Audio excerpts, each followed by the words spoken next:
Hey guys, welcome to another exciting episode for Be For Real. And today we're going to be talking about Inside Out 2. I am joined by 4 brand new individuals. Woo! Oh, whoa, all right. They're very excitable individuals. We've got Advait, Jazz, Adelia, and Divya with us today, and they've just literally stepped out of the cinema. They've just seen the movie. We haven't given them any time to process their own emotions. Guys, before we get into it, what did you think of the film? Advait? I'm completely overwhelmed by the film, and definitely it's a Pixar film. So right out of the bat, I think that Pixar has this intricate ability to sort of weave complex emotions into compelling stories. So beautiful film, animation was great, the score was lovely, and I just feel that it's a fitting sequel to the first one. I would say it's like a perfect fit, like just like what you said just now. Because like I was thinking like, oh, Inside Out 2, what are they gonna like extend, or what are they gonna like push the story on, squeeze it out? Like Riley's a teenager, you know, everyone has been a teenager at some point, right? I mean, all of us has passed that, obviously. So it's like, it's very fun to watch that and to see the emotions inside. It's crazy. I kind of have to say the same, as in I didn't know what to expect because the Inside Out one was so great. It's one of my favorite films. The first Inside Out is like the perfect Pixar film, right? Exactly. Yeah. So what more could they possibly do? And I think putting Riley in a completely different age, making her into a teenager, kind of puts you in this area of like, oh, they're gonna go that route. And they didn't go into a lot of things about puberty, but I do like that they focus more onto mental health and anxiety as a whole, which is something that I think a lot of teenagers can relate to. I just keep thinking about how I'm gonna bring my nephew to watch this again. How old is your nephew? He's actually 14 now. The eldest is 14 now. Which feels like the perfect age. Yeah, exactly. He's a teenager and he's also dealing with quite a lot of things. I'm also getting used to, having a nephew who's a teenager. So the first movie, I actually, I remember playing it on the TV and I made him watch it with me. So just now, like halfway watching it, I was like, I should make him watch it with me again. Oh, nice. Yeah. Was there any part of the movie that spoke to you guys specifically? I ask because, I recently had a child. Very recent. Oh, thank you. Very recent, like 8 weeks ago. And I rewatched Inside Out 1. And let me tell you, the movie hits completely differently. Like you find yourself getting emotional at different points. Yep. And I was wondering, at your ages, watching Inside Out 2, were there any specific moments that spoke to you? Okay, the moment where like Riley was in the cage, right? Yeah. Yeah, and her 2 best friends comes. I think it was like something that really hits me because I think it happens in real life. Like in the island, the friendship island is like damn big, and then like the family island is like a tiny little. Yeah, so that's kind of similar with mine as well. Because I have like tons of friends, very grateful of them. So when that scene comes, it kind of hits because like, oh wow, like I really have such good friends, and I'm really happy that they were there when I was like the worst of my life. Yeah. For me personally, I feel there was this one scene where everything goes haywire, all out of control, and I love that scene. Yeah, and anxiety, like realistically says that maybe you just gotta let go and let her be yourself. So I just feel that as an individual, you would have mixed emotions, but sometimes it's all about letting it go and having a straightforward process of thinking, and it's just go with the flow. And time is a healing factor. Anyone who knows me personally knows that I push myself like a bit too hard. A bit too hard? Yeah. A little bit. So I think that the whole journey of Riley knowing that she doesn't have to be perfect all the time is such an important message, and it really resonated with me. It really brought me to tears. I was like, I looked at you, I was like, We're both just like, we just hear them sniffing the entire time. So it's like cool. She saw us grabbing tissues one by one. Watching everything. But yeah, I mean, overall, for me, because for Riley, she's going into this new chapter, she's entering high school, and then for me, it literally brought back memories on how I was going to high school and how I was separating from different friends from my primary school, and it just, I don't think there's any part of the movie that you cannot really relate. You would relate to all of it mostly. No, I totally agree. And can we talk about the crying, right? Because let's talk about the crying. Yay! Right? No, because I think different people cry at different points. I mean, I'm just going to assume that everyone, like, unless you don't have a soul, you're not going to. Did you not cry? She didn't. She just went wide. I was keeping it in control. No need to maintain macho lah. It's fine, okay? My consoles were in Your control. controls were in control, yeah. right? I came prepared, man. I came prepared. He offered us in the beginning. No, but everyone cries at different bits. I think it's the same with Inside Out 1, right? You know, sure, Bing Bong, big moment. That one was universal crying. But there are different moments that you relate to, like whether it's her wanting to run away from home in the first movie, or her standing up in front of the class and crying because, you know, remember that when sadness touched the emotion? And yeah, but what about this movie? We know where you cried. Everywhere. Did you guys have a specific moment that had you welling up? The part where, like, you say, like, you don't need joy anymore. Oh yeah, Yeah, that that scene hit hits different. That very scene hit hard, very Yeah. hard. different. I just felt that, you know, at times individuals can get quite lonely. So it's important to surround yourself with the people who you love the most, so that regardless of what emotions, you know that you love them and they love you. So yeah. And you, I know you don't cry last we just skip Divya. It's alright, it's cool.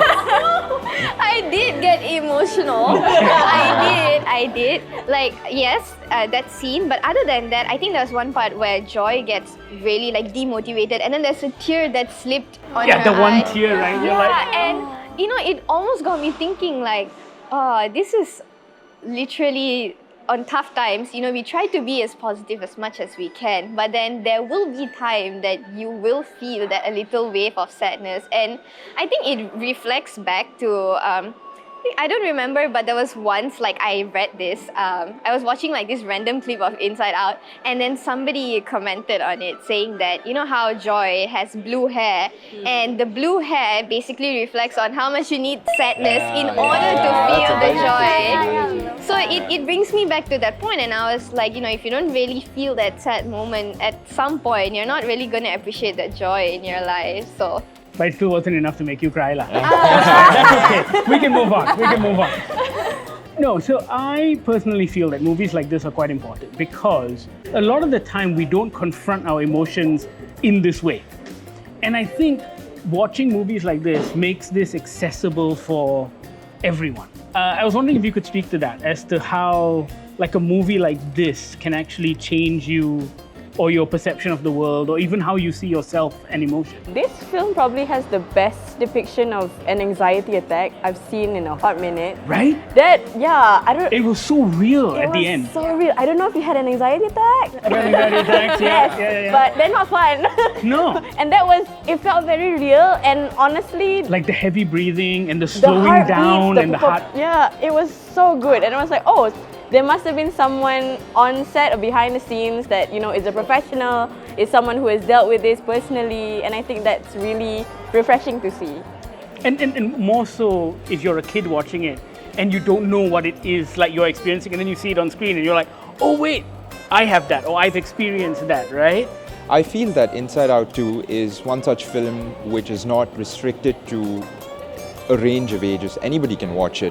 So I just feel that sometimes you got to sort of shed out your whole macho and manliness aside, and then just be a kid. Kids are like white papers, right? Yeah. So you just got to embrace something that's positive and think of the movie as a lens through which you can see emotions in a very unique as well as the purest form. Yeah. Yeah. At the age of 13, I don't even think I registered what anxiety was. I was just feeling everything, but at that point, I didn't even know what anxiety was. I think it was much later on. It took me some time to figure out what I'm actually feeling.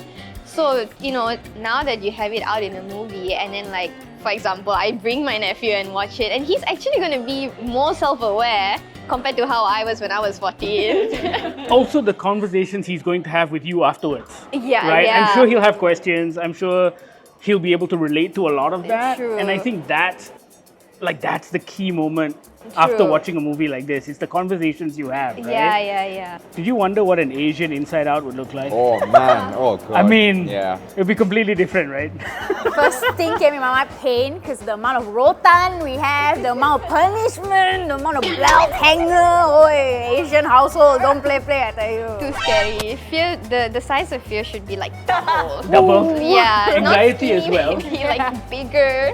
Isn't there one memory where the dad goes like, you failed or something? Oh, wait, it's the F, right? Yeah. I'm disappointed in Imagine you. that, I feel like the Malaysian one is you don't come home.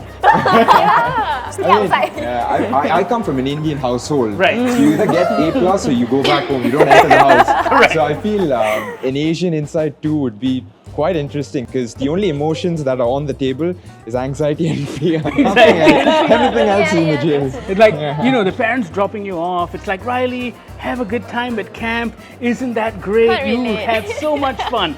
I think if it was Asian parents, it would be like, your mother and I have spent a fortune at this camp. You better win everything. All of that money. Yeah, exactly, right? I was thinking about uniquely Malaysian emotions. I thought geram is a uniquely Malaysian, like there's no English equivalent, I think. Yeah. I can't think of it. Frustration is not quite it. Frustration is not quite it, right? It's almost something there, else. but not really. No. Kiasu, Kiasu. I was Okay. gonna say that, yeah. Yes. right? Manja. Yeah. Manja is pink. Pink and like really bubbly, like you just want to hug. Yeah. And the most important one, saving face. Oh my god, yeah. I feel like that would play into all of our interactions if we were a Malaysian Inside Out character. The That's saving true. face would be a very important one. But of all the emotions, is there one that you feel kind of directs who you are? Yeah, but I feel embarrassment is something that it's there within everybody. So you don't embarrassment and anxiety sort of go in hand because I just feel that you don't have to alter yourself to please others. Always be yourself. I mean, people might like it, people may not like it, but you have a purpose. You're unique.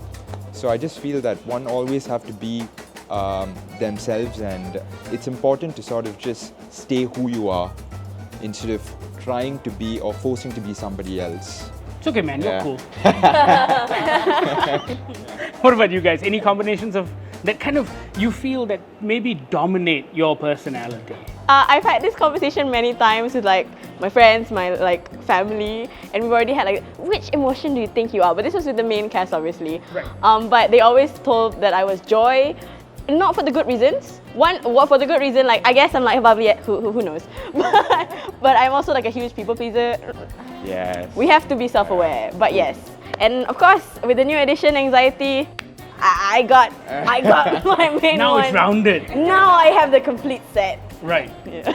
I think for me, it's I mean, we know it's not sadness. it's not that it's like somewhere in the corner, but I think mostly it's like fear and joy at the same time. Right. Because I don't know, but like I tend to overthink. I think that's normal, and it often comes with fear because I'm always scared with like, oh, what's gonna happen? What's the outcome of it? But then at the same time, I try to be too positive at the thing. So you can imagine it's either when I'm thinking of a scenario, I'm thinking the really best outcome or the really worst out of it. I try to go somewhere in between, but I'm still trying, I guess. Which is one of my favorite sequences in the movie, right? When she can't get to bed. And I thought that was absolutely brilliant. And it's so real because we've all been in that exact situation. I'm gonna do that tonight. Be like, what did I say at the table talk? Oh, I know, right? Oh my god! Oh my god! God. Are people gonna judge me? Oh no! A lot of Pixar movies affect me in this way. Has it changed your approach to your own emotional well-being and how you see that? I know this one just ended, so it might be too soon for you to tell, but Inside Out in general. You know, when people watch it, it can come off as like, oh, this anxiety character is being so annoying. But sometimes she makes sense, and then you're like, Exactly.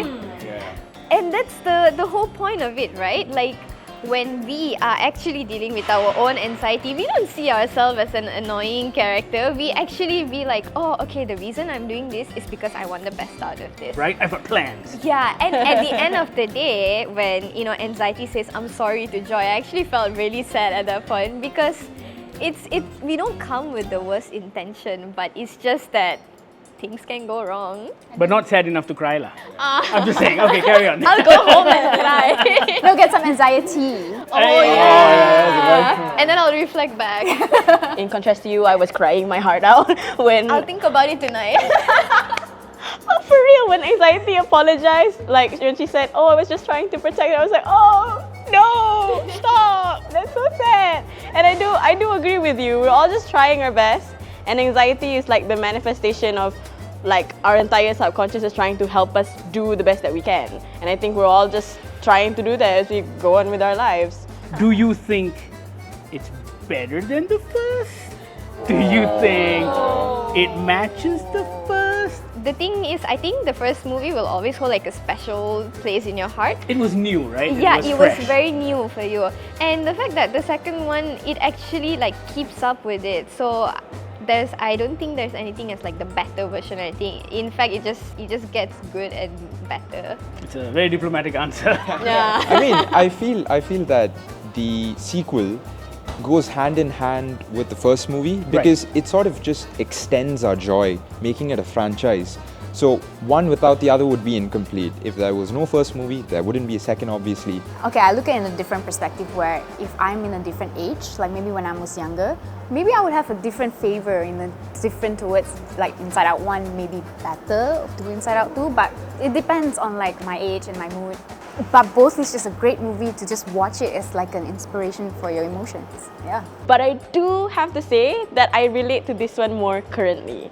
Just because I feel like I'm at the age where I just kind of left high school, but I'm still in this like weird young adulthood type phase where Nostalgia anxiety... kicking in. Yeah, nostalgia kicking in. Exactly, reference.